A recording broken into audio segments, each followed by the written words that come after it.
Hey everybody, this is Donnie Pingaro. I am the VP of Florida Operations for Side, and I'm so proud to be part of this incredible panel here for our side by side here in January of 2021.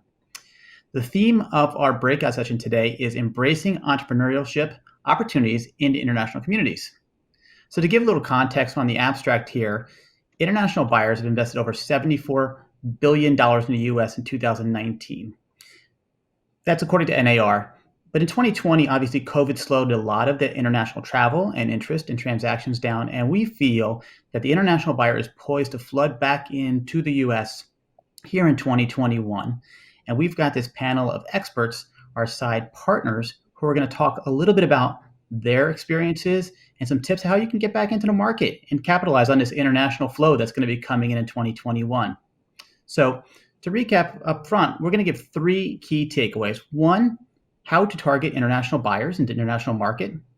Two, what are some cultural considerations you might want to keep in mind ahead of the games so you're looking really good for your clients? And three, what are some of the trends you need to look out for that are going to be a little bit different for international buyers and domestic buyers? So once again, I'm really honored to have, these are three of dear friends. They are our ARIA family and our side family. I'll start in our upper right. We have Amy Kong from Trust Real Estate up in the Northern California area. She is our 2021 ARIA National President. And then we have also in the lower right, we have Charles Swanberg. He's down in Southern California. He is with Kaimeji Realty, and he is actually the ARIA 2021 National Secretary, Treasurer in 22.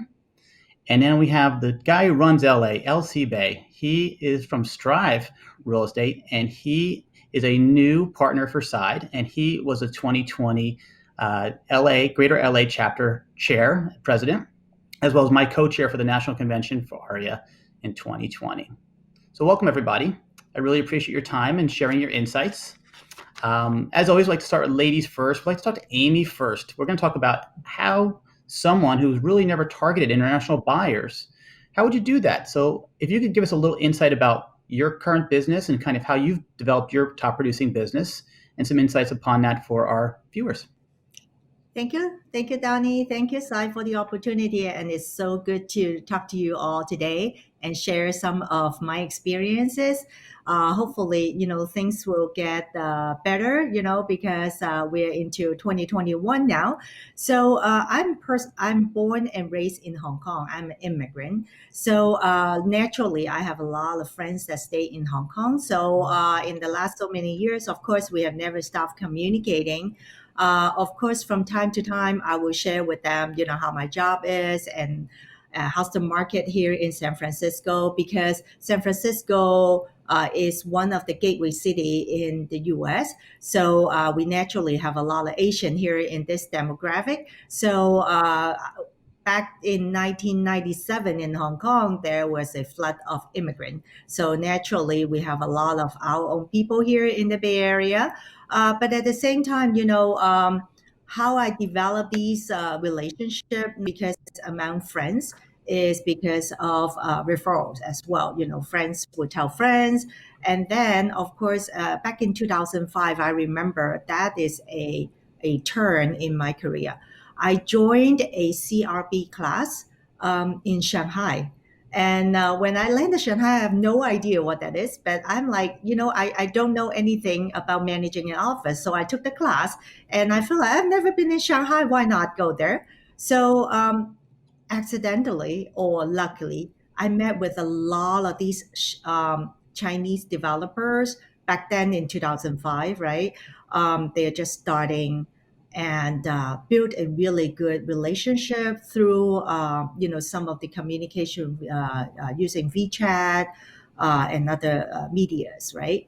And then continually, 2011, I remember I joined the very first ARIAN trade mission to China. Then that gives me an opportunity to reconnect with my friends when I met in 2005. And then 2015, I led the Hong Kong and Macau trade mission from ARIA to Hong Kong and Macau, naturally. And, we connect with a lot of real estate people in Hong Kong and Macau, which I have never met. But the lucky thing is that, we speak the same language. So from that point on, through WhatsApp and other means of communication, we develop a really good friendship. And of course, from time to time, when they have question about the U.S. market, they always comes to me. So that's how I developed the relationship in the last so many years. But to the audience here, I would suggest that look into the country that you speak the language, and even though if you don't speak the language, try to join some of these different organizations or take education program overseas, like the CIPS now is really good. It offers everywhere in the world. So go ahead and tap along, and who knows who you meet, and then make sure you collect all the business card, come back and nurture them. Don't just put it aside. So I mean, that's the short answer, which is very long. We have a great CRM for that, as we all know, and we all get to enjoy with Side. So, to summarize, Amy, your strategy has been very successful. Has been kind of to go out of your comfort zone, to go out of your neighborhood. You were going on trade missions, you were going into associations and meeting new people, and then you were embracing being the expert locally. Sound about accurate? Well, absolutely. Like in the Psy family, I know that we have operation down in Texas, right down in Mhm. Florida. So I guess a lot of people from Texas knows that a lot of Californians are moving over to Texas, fleeing away from the high Yeah. taxes. So that's a benefit. If you have any co-workers in your office that speaks the language, that will absolutely be able to capture a lot more referral from us here in California. And then down in Absolutely. Florida, I tell you, recent study shows that there is a big chunk of Asian migration towards down south. So Florida, Atlanta, Alabama are the states that you're expecting a whole lot of Asian moving there. A lot of international emerging growth. That's great. Hmm. So, Yeah. Elsie, let's talk a little bit about your business model. Like, I think yours is almost the counterintuitive opposite in terms of how you've built your business down in Southern California. Yeah, I mean, I love Amy's approach. Expanding comfort zone is always going to bring about more opportunities. And for myself, I'm actually, I moved to the United States when I was 13. So in my mind, I'm very American.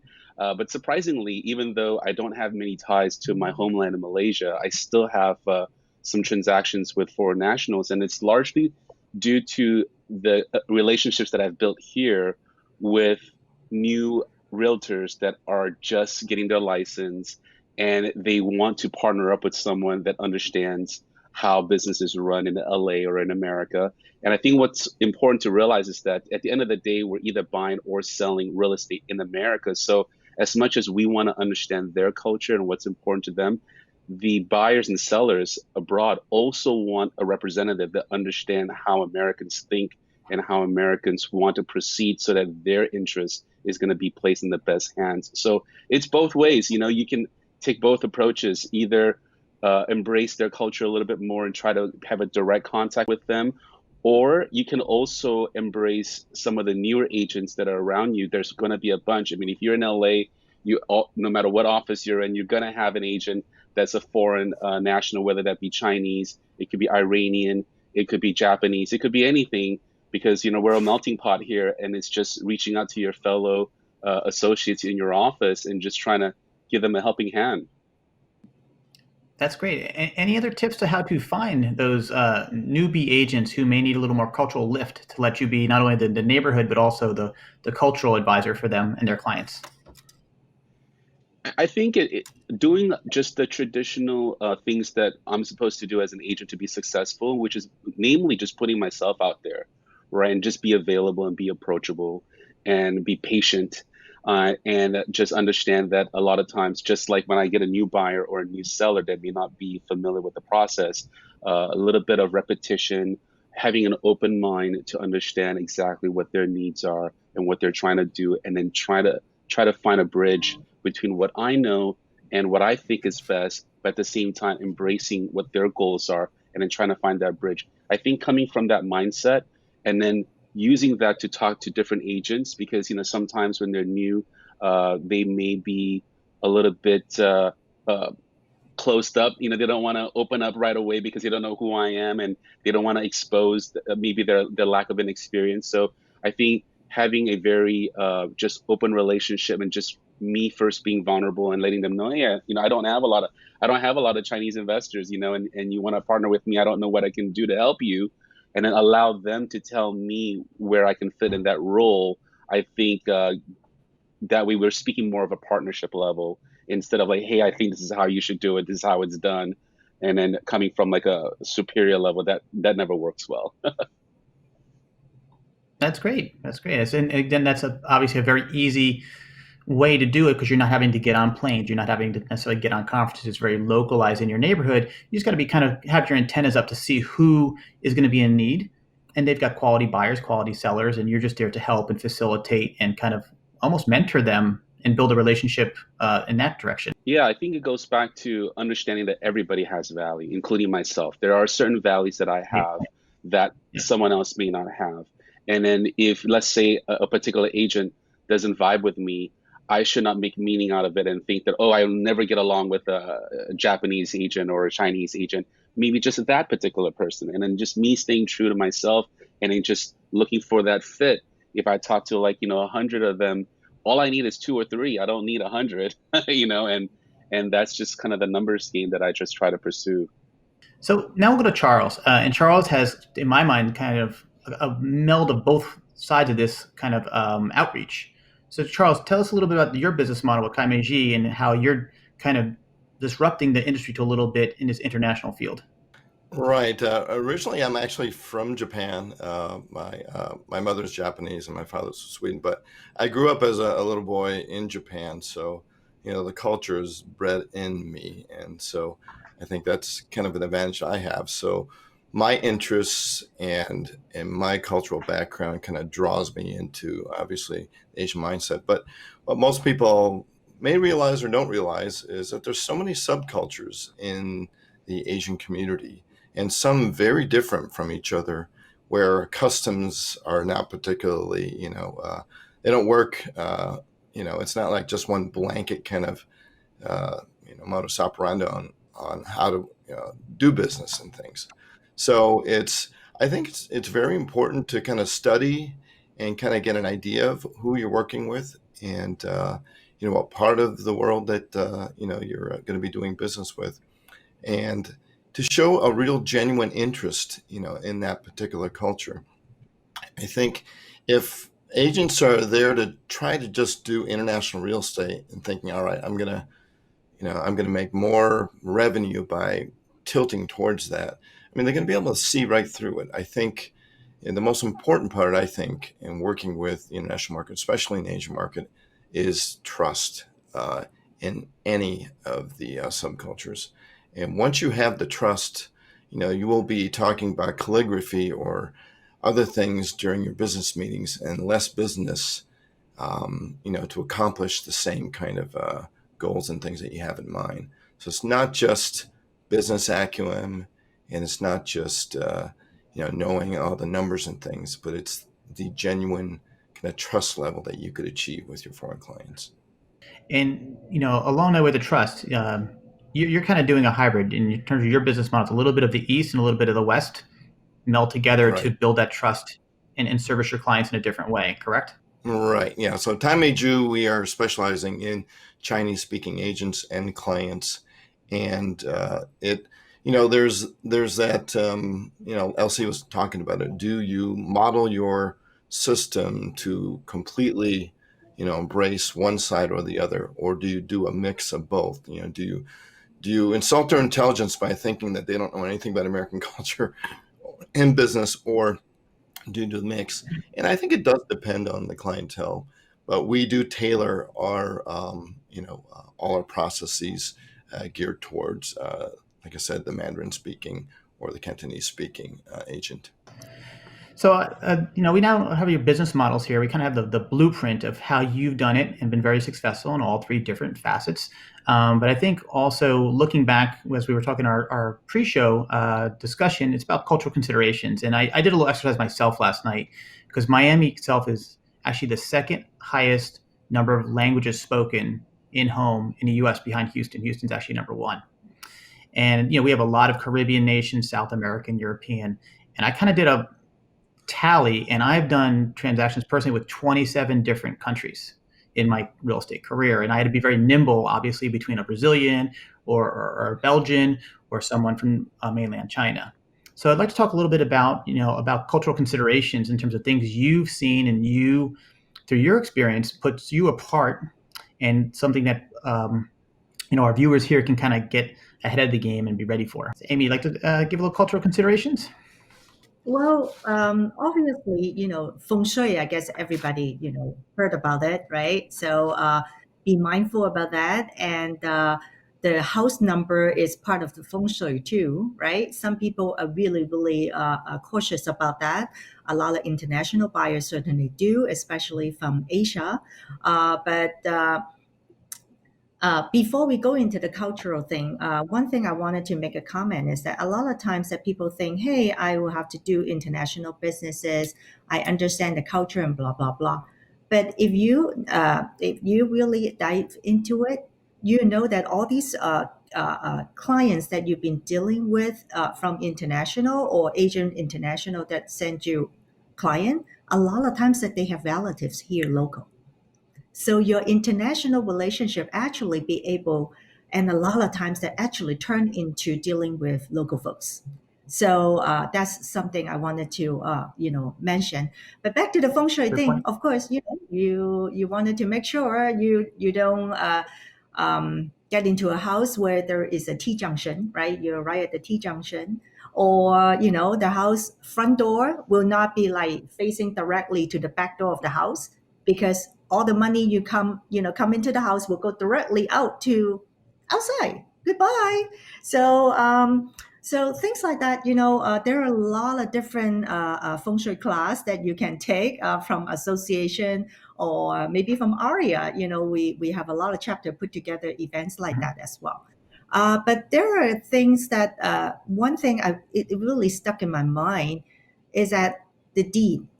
After you close the transaction, usually a couple of months later, the county will send you a copy of the deed, right? There was a time that my escrow officer, for some reason, put a wrong address on that. So the deed is gone. Nobody received it. So of course, naturally, I go to the county recorder's office, pull a copy, and send it over to my client, which is from mainland China.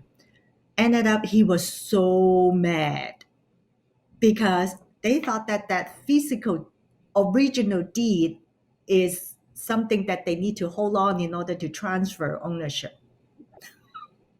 So I learned that in a hard way too, I myself.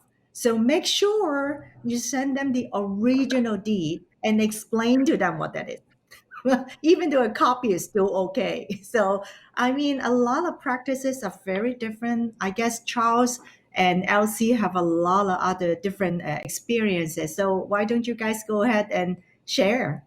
To what Amy said, that there are definitely little nuances in different relationships and how that works. I think the message that I think we all want to share with the audience is to just go ahead and try, and understand that there may be things that you may not be used to, but it's a learning process, And I think Charles hit on a great point, taking a genuine interest and then coming from it from an open mind really allows for the communication. A lot of times when I was first talking to some of these potential clients, they would ask me things that for me was kind of taboo, like can we do 2% commission on the buy side and the 1% list? Why should we pay a full 5% commission? And for me, in the beginning, I always felt like, oh, you're not valuing my services. But come to find out later on that that's just basic strategies that they use when they talk to a salesperson, period. It's nothing personal. They're always just trying to find the best deal, but they are open to, once I break it down to them, look, these are the things that I'm going to do for you. These are the things that why this is important, why we want to reward the buying agent 2.5%, and then ultimately after my explanation, I still allowed them to make a decision, and then I decide whether or not I want to retain that client. So I think having that open dialogue and then just in that level of discovery with each other, for me, it really, at least what I see, help foster a relationship, and then give me a genuine understanding about the different cultures, because there's so many foreign clients out there. Like Donnie said, there's over 20 plus nations that he's dealt with, so everyone's going to be a little I different. think the one thing that the Asian culture really values is, and it's really tough these days, is face-to-face meetings and genuine looking straight in the eye and kind of, you know, just building that trust that you're going to, get through the deal. I know a lot of times in real estate transactions, once it's over, the deed is signed, it's different from perhaps a long-term commercial lease where you're pretty much married to the entire, tenure of the tenant instead. But, oftentimes you'll get people, whatever it might be, signing documents and things, they'll be looking straight at your face. They won't even be looking at the document I sign. I know, Charles, whatever I'm signing, I'm sure you'll be able to change it later if it doesn't suit my needs.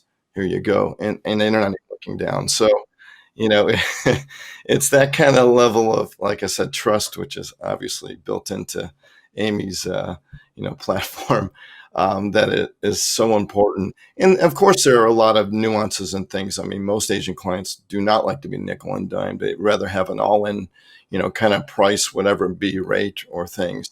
Whereas I think the American side, they're trying to push the lowest price, but they kind of get you later with options and things. So, but again, in different subcultures, it's very different. In the Japanese world, it's very quiet. You rarely talk about business until like probably that last 1% of the meeting. Where in some other cultures and the Taiwanese form of communication, it's just straight, no filter, right in your face, and it's immediate and it's fast. The Japanese way is just kind of meanders around and does a few loops and stuff before it comes out. And it's very challenging to deal with both, especially when you have a Japanese seller and a mainland Chinese buyer, and you have a Korean escrow officer, and you've got a half Japanese Swedish agent to combine with it. So it's not just dealing sometimes with one culture, you're dealing with two different, perhaps Asian cultures, and not even understanding why. And you've got to be the go-between to kind of settle it and kind of do the explanations and, sort it all out. What Charles was saying, and also I guess it brings down to the bottom line is that we really have to be cautious and hand holding these buyers or seller every step of the way. Explain to them as much as you can. Don't assume that they understand. And if you're taking on an international buyer, make sure that their money already here in the U.S. is very important, especially those that wanted to buy a couple million and their money is still in mainland China. Then I can certain to tell you, maybe in 2 years you will be able to close the escrow because the money might not be able to move over. And then in the foreign country, a lot of times that there is no such thing called exclusive listings. So when you're dealing with the seller from other Asia country, you might have questions from them like that. So by understanding different culture, absolutely, it will give you a lot of win-win and a peace of mind as well. That's great. So this has been a great, amount of building blocks for someone who's looking to dive a little deeper into international business for our top agents. I think whenever we go to these conferences, the one key thing we also want to get is what's next. How can I get ahead? What's the current up and coming trend that you guys see? You guys are on the ground.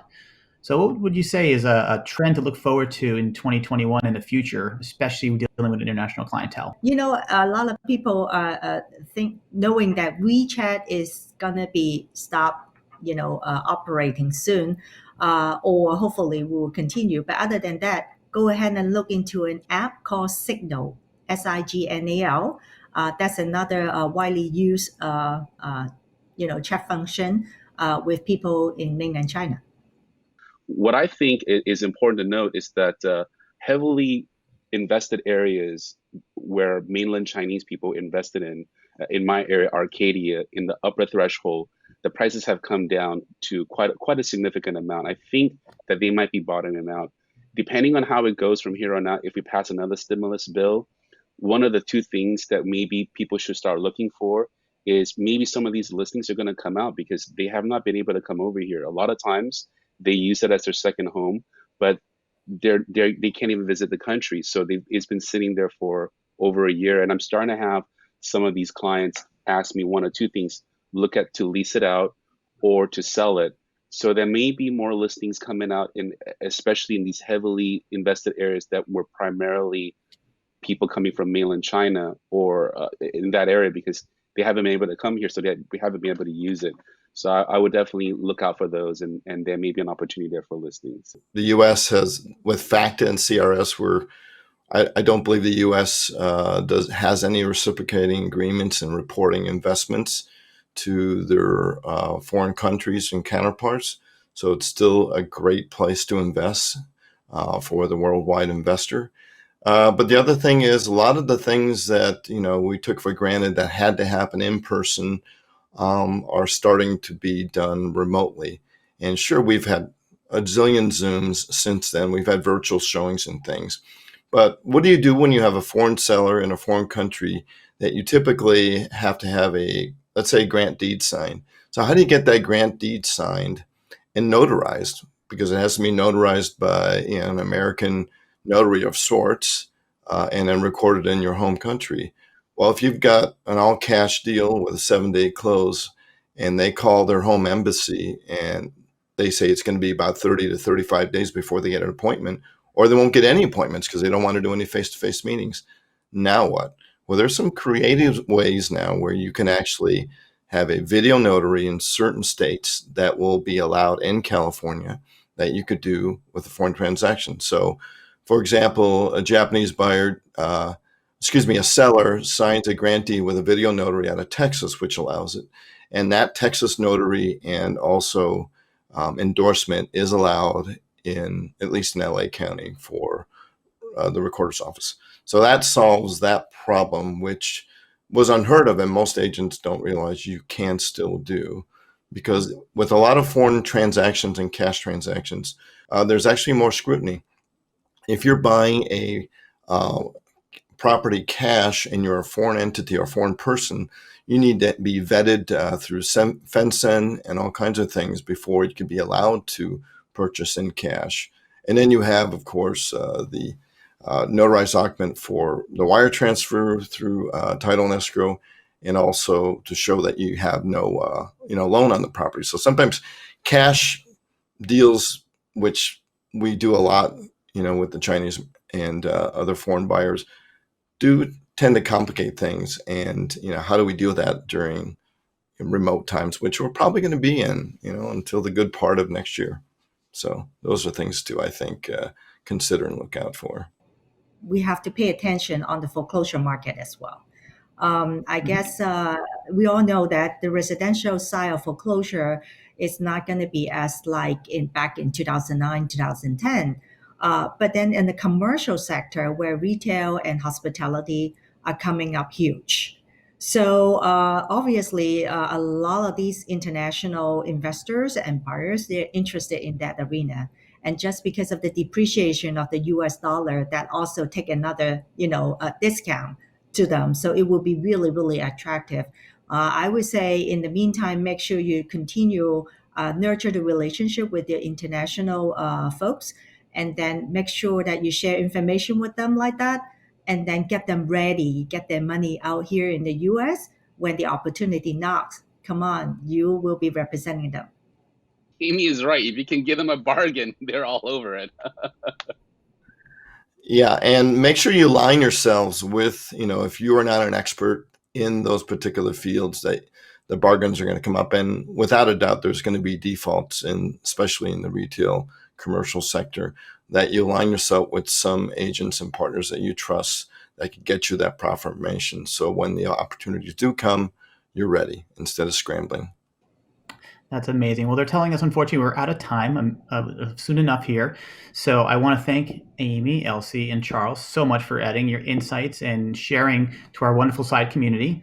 Anybody within our community, if you're interested to learn more about international business and kind of how it's been done in the past and some insights how to take these vulnerabilities in our marketplace and these opportunities in 2021 and beyond, please feel free to reach out to Amy, Elsie, and Charles anytime. So, folks, we thank you so very much, and I look forward to seeing you all again very, very soon. Thank you. Thank you. Thank you. Thanks, guys.